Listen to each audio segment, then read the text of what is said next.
बटेंगे तो कटेंगे जवाब में अखिलेश यादव जुड़ेंगे तो जीतेंगे का नारा लेकर आए। पोस्टर भी लगवाए गए, सोशल मीडिया में जमकर ट्रेंड भी करवाया गया। जुड़ेंगे तो जीतेंगे। शायद ये अखिलेश की सोच उनके मुस्लिम वोटर्स को पसंद नहीं आई। सीसामऊ से अखिलेश यादव ने नसीम सोलंकी को टिकट दिया। नसीम सोलंकी दिवाली के दिन शिव मंदिर गईं, पूजा की, वीडियो वायरल भी खूब हुआ। नसीम सोलंकी ने सोचा होगा कि मंदिर जाने से उनके हिंदू वोट बढ़ जाएंगे, लेकिन नसीम सोलंकी पर उल्टे फतवा जारी हो गया।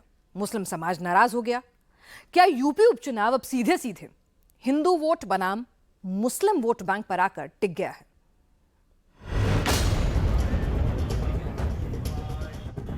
शिवलिंग पर जलाभिषेक,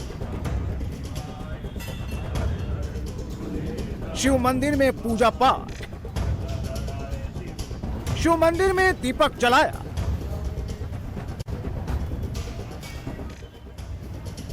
ये नसीम सोलंकी है। सीसामऊ के पूर्व विधायक इरफान सोलंकी की बीवी है। अखिलेश यादव ने इन्हें उपचुनाव में फिर से सीसामऊ से अपना कैंडिडेट बनाया है।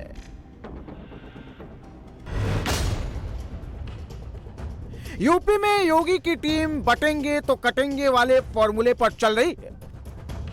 अखिलेश जुड़ेंगे तो जीतेंगे का नारा लगा रहे हैं, लेकिन जब जुड़ेंगे तो जीतेंगे का नारा देने वाले अखिलेश यादव की कैंडिडेट शिवालय में जाती है, शिव मंदिर में जब शिव की आराधना करती है, मंदिर में शिव का अभिषेक और फूल चढ़ाती है, शिव की कृपा और सनातनी वोट के लिए मंदिर में दिया जलाती है, तो अखिलेश के फॉर्मूले के खिलाफ मौलाना ब्रिगेड एक्टिव हो जाती है। मौलानाओं की फौज फतवा वाला डोज लेकर आ जाती है। इस्लाम में मूर्ति पूजा हराम है। कोई भी शख्स, महिला हो या पुरुष, अगर वो अपनी मर्जी से, राजी खुशी से वो पूजा अर्चना करती है, जल अभिषेक करती है, जल चढ़ाती है, तो उस पर जो है वो जानबूझ के अगर करती है तो उस पर सख्त हुक्म है। जिस महिला ने भी अगर अनजाने में किया है तो वो शरीयत की नजर में वो मुजरिम है और वो शरीयत की गिरफ्त में है। उसको तौबा करना चाहिए और अपने अमल से आइंदा भविष्य में, मुस्तकबिल में कोई भी ऐसा अमल न करे जिससे उसका ईमान, उसका इस्लाम खतरे में पहुंचे। इसलिए जिस महिला ने भी ऐसा अमल किया है उसको चाहिए कि वो तौबा करे, तजदीद ईमान करे, यानी दोबारा कलमा पढ़े और भविष्य में कोई ऐसा अमल न करे जो उसके ईमान पर फर्क पड़ता हो। आगे बढ़ने से पहले आप फतवा का मतलब समझ लीजिए। फतवा अरबी भाषा का शब्द है जिसका मतलब होता है स्पष्टीकरण। आसान शब्दों में कहा जाए तो इस्लाम से जुड़े किसी मसले पर कुरान और हदीस के आधार पर जो हुक्म जारी किया जाता है वो फतवा होता है।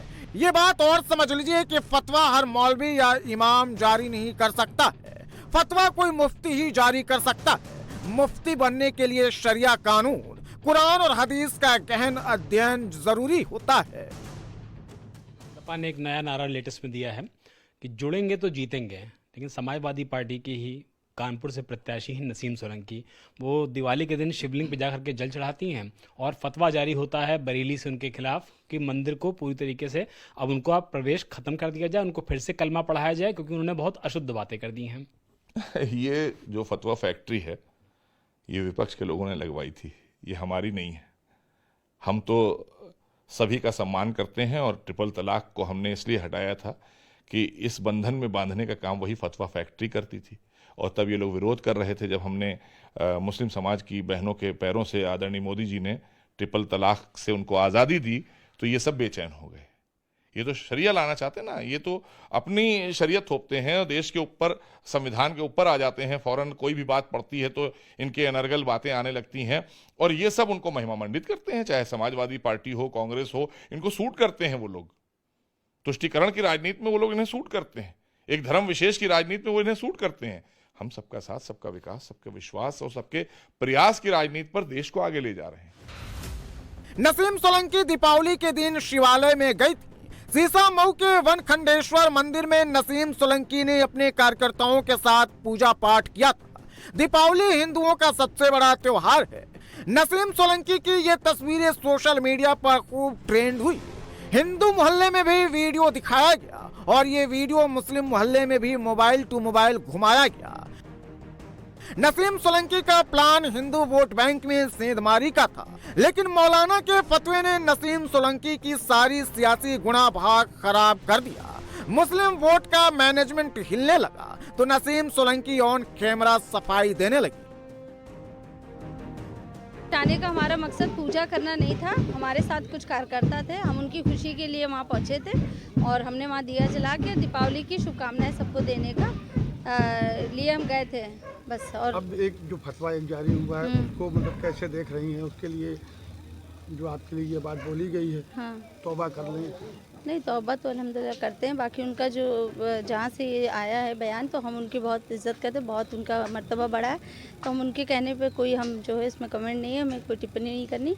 हाँ, चीज़ का ख्याल रखेंगे कि हमारी वजह से किसी का दिन ना दुखे। बाकी हमारा परिवार जो है 2 साल से हम बहुत तकलीफ़ों से गुजर चुके हैं, तो हमें मेरे साथ सीसा मऊ के जो जनता है वो तो है मेरा पूरा परिवार। समाजवादी पार्टी के जितने लोग हैं वो मेरा परिवार, तो मेरे साथ जो लोग चलते हैं, जहाँ मुझे कहते हैं तो हम उनके साथ भी जाते हैं और उनकी जो मेरी तकलीफ़ें जहाँ मुझे जो कहता है वहाँ हम चले जाते हैं।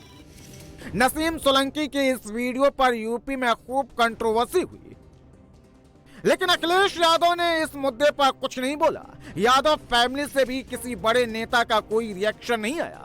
न डिम्पल यादव ने कुछ कहा, शिवपाल यादव ने, और न ही धर्मेंद्र यादव या फिर राम गोपाल यादव ने। यादव फैमिली फतवा को लेकर बैकफुट पर तो बीजेपी फ्रंट फुट पर आ गई है। कानपुर से लेकर लखनऊ तक बीजेपी ने बैक टू बैक अटैक किया। सवाल अखिलेश यादव पर भी उठे और नसीम सोलंकी की सियासी रणनीति पर भी। जो आग समाजवादी पार्टी ने लगाई है, आज वो अपनी आग में खुद ही घिर गई है। कट्टरपंथ लगातार बढ़ाने का काम समाजवादी पार्टी करती रही है, मजहबी तुष्टीकरण करने का काम करती रही है। अब इरफान सोलंकी की पत्नी नसीम सोलंकी वो भगवान शिव की पूजा अर्चना करने के लिए चुनाव के वक्त पे चली गई, तो ये बात कट्टरपंथियों को अब नागवार गुजर गई है और इसलिए कट्टरपंथी अब फतवा जारी कर रहे हैं। इसलिए जब दूसरों के घर में आग लगाते हैं ना, तो अपने घर में भी आग कभी न कभी पहुंची जाती है। कट्टरपंथ से देश का भला नहीं होने वाला है, सबका साथ सबका विकास से भला होने वाला है। वैसे भी चुनाव के आधार पर जो लोग भक्ति प्रदर्शन करने लगते हैं ना, उनका ऐसा ही असर होता है। माननीय अखिलेश यादव जी जो मुख्यमंत्री रहे हैं उत्तर प्रदेश के, एक जेब में वो टोपी रखते हैं और एक जेब में जनेऊ रखते हैं। जहां पर जिस प्रकार का वातावरण होता है, कहीं पर टोपी लगा लेते हैं और कहीं पर जनेऊ पहन लेते हैं।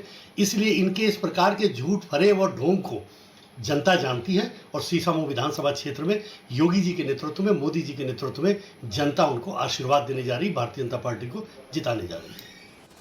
सीसा मऊ में अखिलेश ने मुस्लिम तो बीजेपी ने ब्राह्मण जाति से आने वाले सुरेश अवस्थी को अपना कैंडिडेट बनाया है। आबादी के लिहाज से ब्राह्मण इस सीट पर दूसरे नंबर पर है।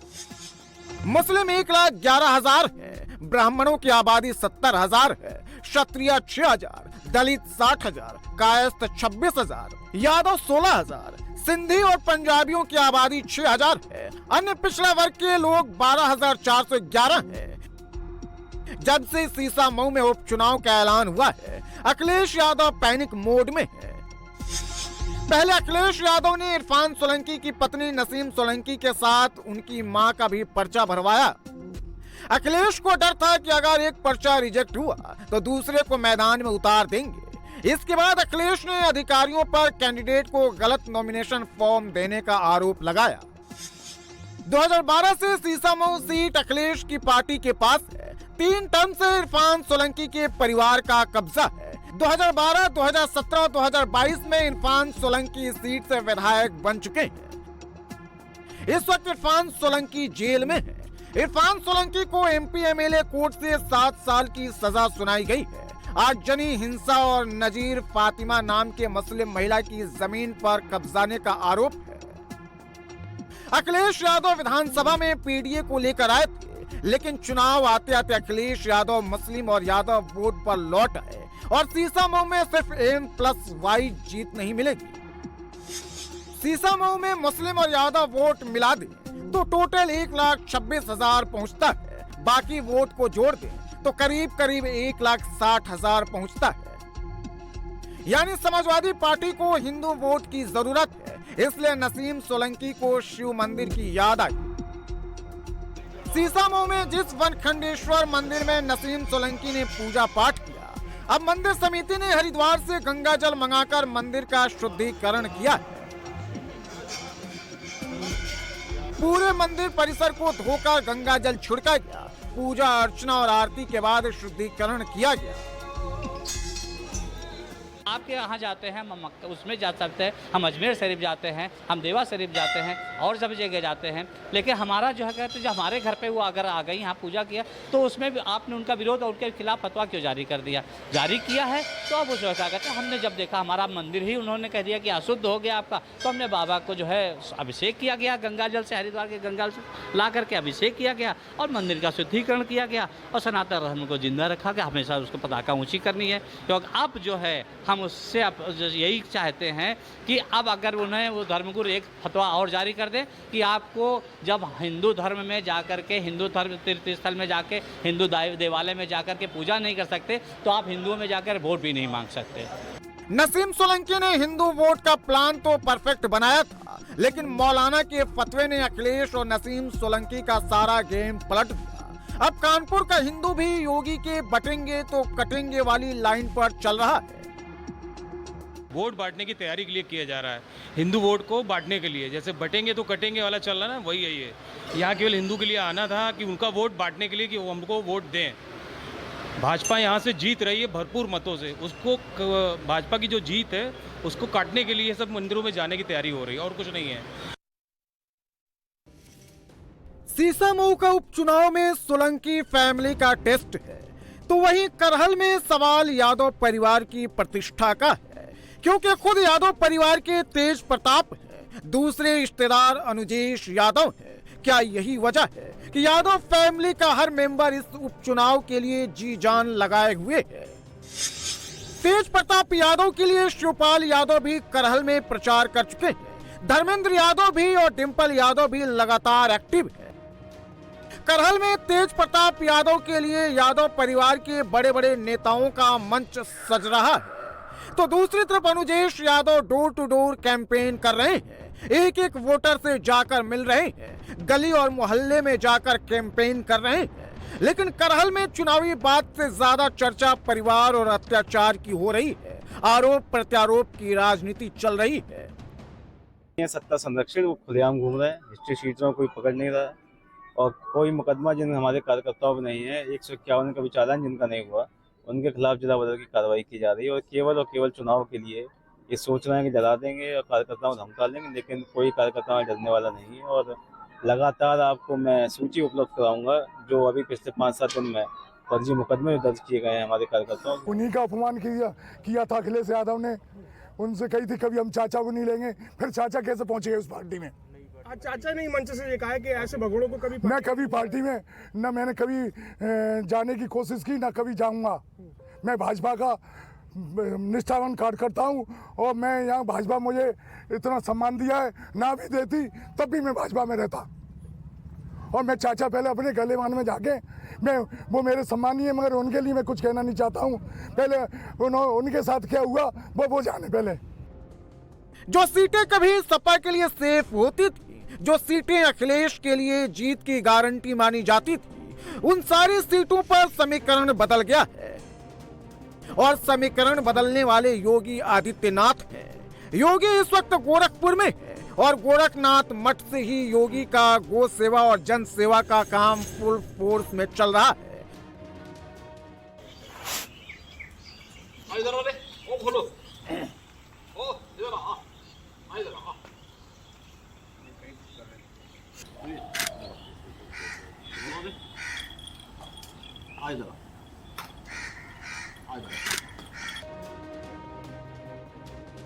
कटहरी की जिम्मेदारी अखिलेश ने शिवपाल को दी है। बीजेपी में कटहरी की जिम्मेदारी योगी आदित्यनाथ ने अपने हाथ में ले रखी है। कटहरी में बीजेपी 1991 के बाद नहीं जीती है। 1991 के बाद से यहां सपा और बीएसपी ने ही जीत दर्ज की है। कटहरी में मुकाबला सपा, बसपा और बीजेपी के बीच है और तीनों पार्टियों के जो उम्मीदवार हैं उनका बैकग्राउंड भी बसपा से जुड़ा है। बीजेपी की तरफ से धर्मराज निषाद को टिकट मिला है। 1996 में धर्मराज निषाद ने पहला चुनाव बीएसपी से ही लड़ा था और जीते थे। 2002 और 2007 में बीएसपी के टिकट पर विधायक बने। समाजवादी पार्टी की तरफ से शुभावती वर्मा को टिकट मिला है। शुभावती वर्मा के पति लालजी वर्मा 5 बार बीएसपी से विधायक रह चुके हैं।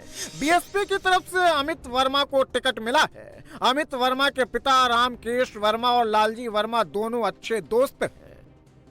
जहां बटेंगे तो कटेंगे, जुड़ेंगे तो जीतेंगे की नारेबाजी चल रही है। अब मायावती भी उपचुनाव में नया नारा लेकर आई है। से उन्हें मालूम पड़ा कि बीएसपी भी 9 विधानसभा की सीटों पर बाई इलेक्शन लड़ रही है, तो तब से बीजेपी व सपा गठबंधन की नींद उड़ी हुई है। जनता का ध्यान बांटने के लिए अब बीजेपी बटेंगे तो कटेंगे और सपा एंड कंपनी के लोग क्या कह रहे हैं, जुड़ेंगे तो जीतेंगे। इन नारों को प्रचारित करने व इनकी पोस्टरबाजी आदि भी खूब करने में लगी है, जबकि इनकी हर मामले में रही दोगली सोच व नीतियों को ध्यान में रखकर वास्तव में होना ये चाहिए कि बीएसपी से जुड़ेंगे तो आगे बढ़ेंगे व सुरक्षित भी रहेंगे। उपचुनाव में यादव परिवार फंसा हुआ है, लेकिन बीजेपी के नेता 9 की 9 सीटों पर एक्टिव हैं। बीजेपी ने अपनी तैयारियों को चेक कर लिया है और अब वोटिंग और चुनाव नतीजों के इंतजार की बात कर रही है। आपको बताया कि नकारात्मक सोच वाले हैं तभी कटेंगे। देखिए, आप जानते हैं कि हमेशा समाजवादी पार्टी के लोग वातानुकूलित कक्षों में बैठ करके गुंडे, बदमाश, माफिया, लुच्चे, लफंगों को पुष्पित पल्लवित करते रहते हैं। इनकी कथनी और करनी को प्रदेश जनता अच्छी तरह समझ चुकी है। लोकसभा के चुनाव में जो उन्होंने निगेटिव नैरेटिव सेट करने का असफल प्रयास किया था, जनता उन्हें समझ चुकी है। अब जनता इनकी दाल नहीं गलने देगी। इस उपचुनाव में भारतीय जनता पार्टी गठबंधन सहित सभी सीटों पर विजय दर्ज करेगी।